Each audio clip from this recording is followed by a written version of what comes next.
Welcome to yet another episode of Men Who Do Wonders. I'm your host Nathan BAHIRE. Today I bring you the president of one of the oldest political parties in Uganda, Democratic Party. Please welcome Honorable Nobert MAO. Welcome to the show. Thank you very much, Nathan. I'm honored to be here. So could you please tell us about your childhood, how you became from a small boy to become the president of one of the oldest political parties? I was born 53 years ago to a mother from Isinjiro in Ankole and a father from Gulu in northern Uganda, Acholi land. At the age of 8 months, my mother left and I was alone in the house. My father had gone to work. He came back and found me all alone. He then took me to Gulu and left me with my grandmother. When the time came for me to go to school, I was taken to another village further away from Gulu and left with my aunt, my father's eldest sister. And while there, I started primary 1. The school I attended stopped in P6. In that school, the teachers thought I was a bright kid. I remember one time I was picked up from my P3 class. The teachers wanted to demonstrate to the P5 pupils that someone in P3 could solve a mathematical number. I was not tall enough to even reach where the blackboard was, so I stood on a little stool to solve that mathematical problem. After that, the teachers and the headmaster said, "You may as well stay in P5." So I skipped most of P3, I skipped P4 and went straight to P5.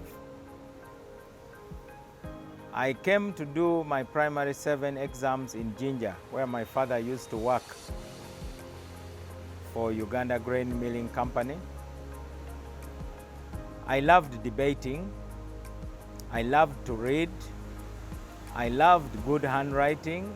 I pestered one of my teachers to teach me calligraphy and what we call the art of penmanship.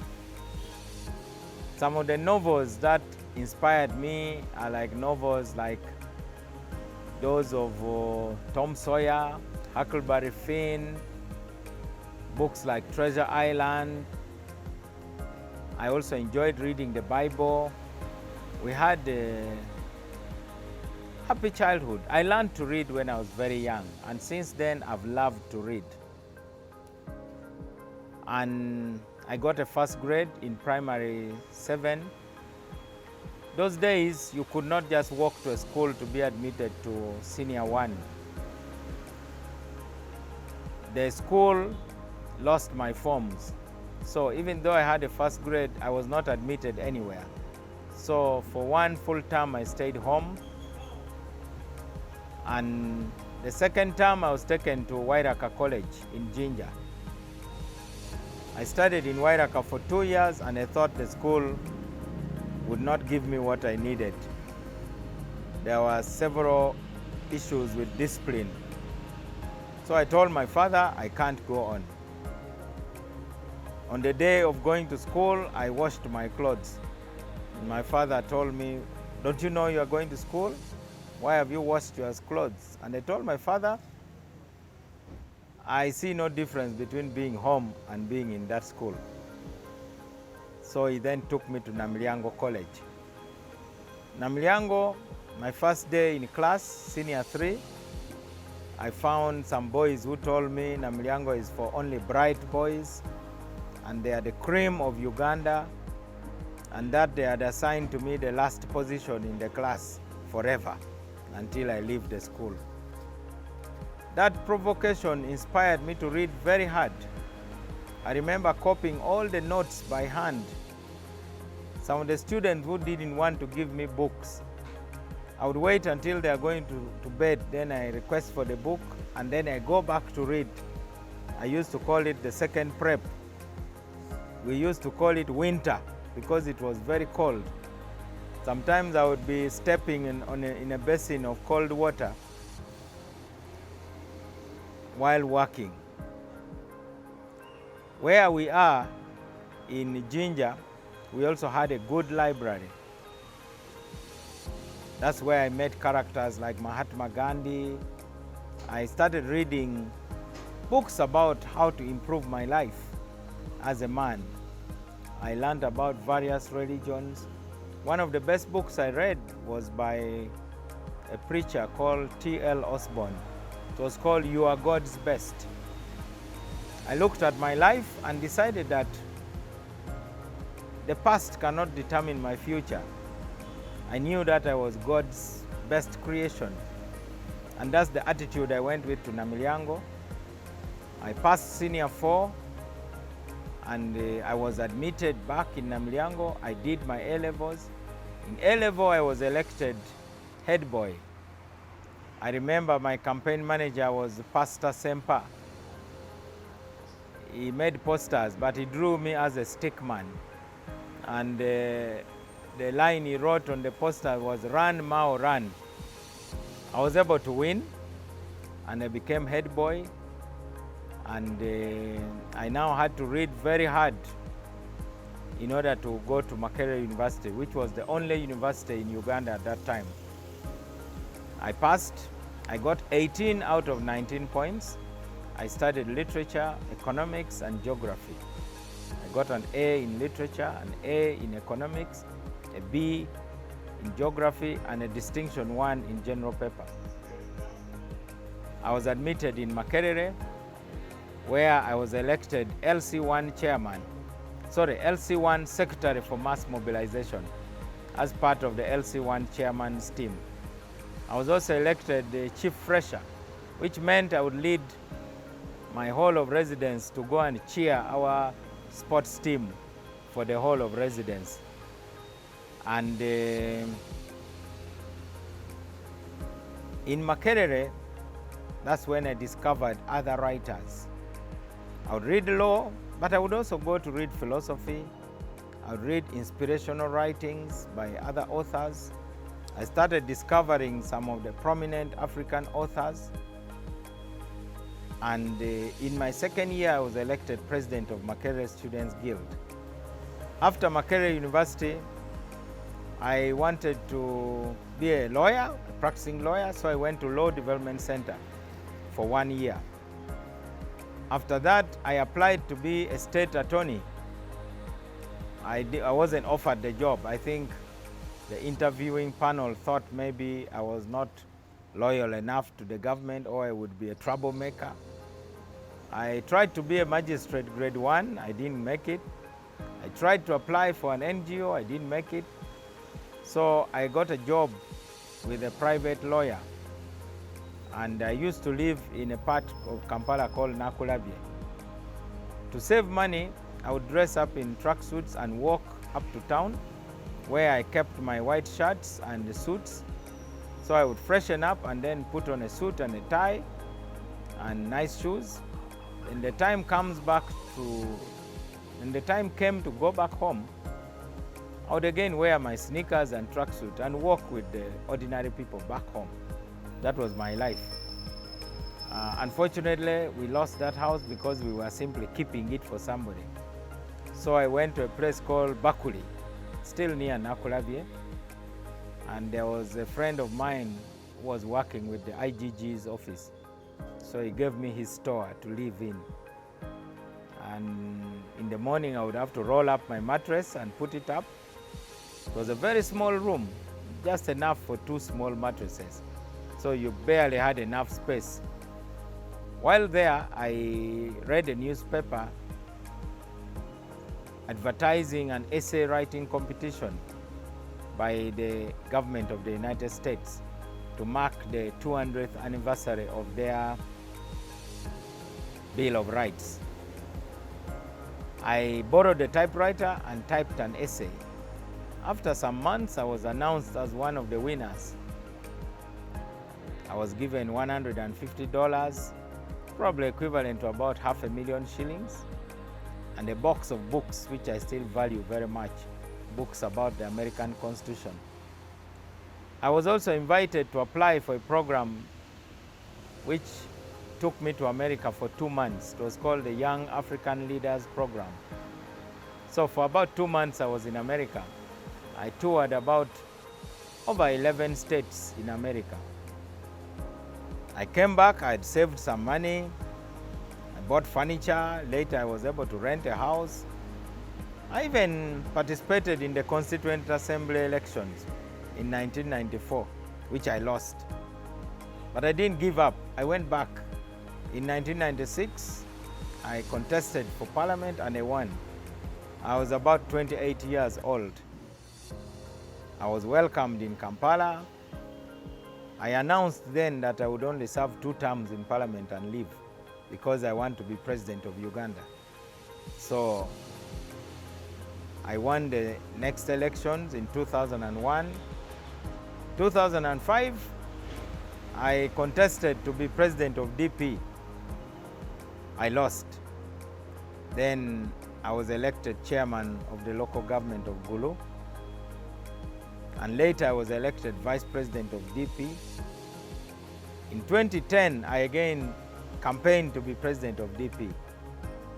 My opponent was the late Haji Nassan Tege Sebagala.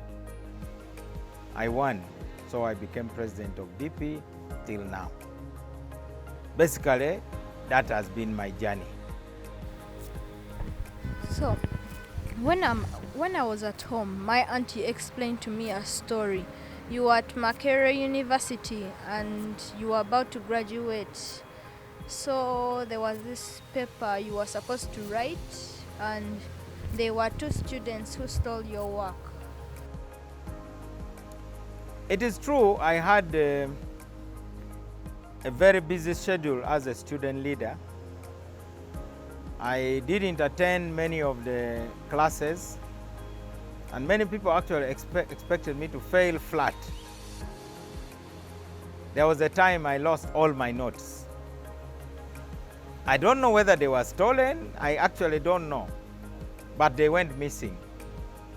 So that was a big challenge for me. I had to copy them afresh. I had to also borrow some notes and photocopy. And it was difficult to read other people's handwritings. So it is true, I had that challenge too. So there are young men out there who are also facing problems like you, like their work is mysteriously disappearing. What would you tell them? Just roll your sleeves, spit on your hands, don't waste a minute, start over. In fact, you should learn from what happened to Thomas Edison. When his laboratory caught fire, he told his workers, we start rebuilding tomorrow.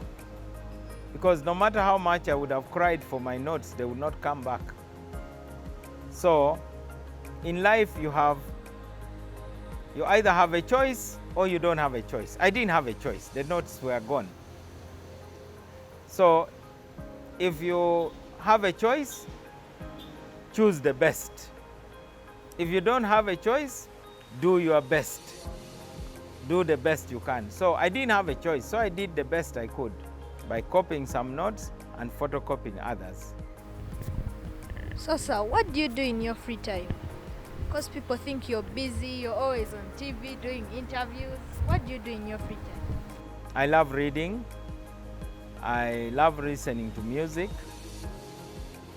When I'm invited to a party, I love a good party. I love dancing. When I was younger, I even ventured into break dancing. I was very determined to be among the winners. Unfortunately, I dropped out in the preliminary stages. I love watching movies also, especially historical movies. Those are my hobbies. I used to love swimming, but nowadays I don't find a lot of time. And now, of course, with COVID, the swimming pools are closed. But I used to swim across one of the fingers of Lake Victoria near Jinja. When I was much younger, there would be a group of us boys, maybe about 10, 15, and we'd have a floating jerry can, and we would swim miles across one of the fingers of Lake Victoria. Wouldn't you fear crocodiles? The crocodiles usually stay in shallow water. When you live near a lake, you learn the habits, but occasionally we would encounter water snakes. Somebody told us that snakes don't bite while in the water, and I've been told it is not true that they actually bite. So I guess we were just lucky. So, sir, what books would you tell young boys and men out there to read to inspire them? I won't just recommend what I would call a book. I would recommend a complete library. The Bible is a complete library. It is philosophy, it is history, it is geography, it is a love story. It's epic. There are books that have changed my life. There is a little book which I wish I could give to every young boy.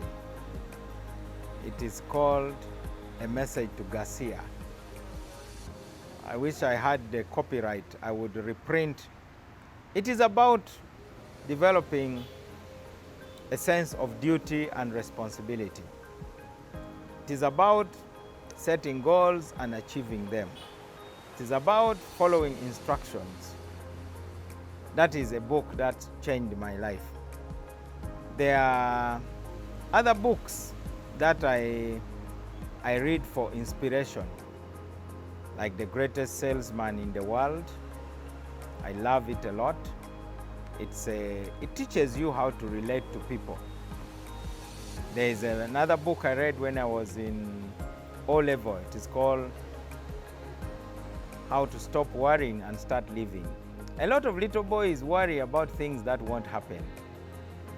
And worrying doesn't solve any problem anyway.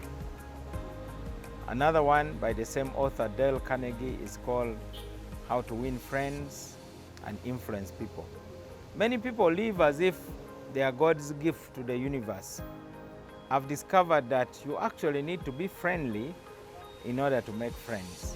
Those are some of the few books that I love. I also think we must appreciate our African culture. So there's a book called Song of Lawino and Song of Ochol by the poet Okot Pabitek. Those are books I would recommend. There are others, but those are the ones that come to my mind easily. Uganda would be a better place if we loved one another more, if we put our country first, and if we practiced what we profess as our religious faith. Thank you. Those were really inspiring words. Well, that was Nobert MAO. I remain your host, Nathan Bahire.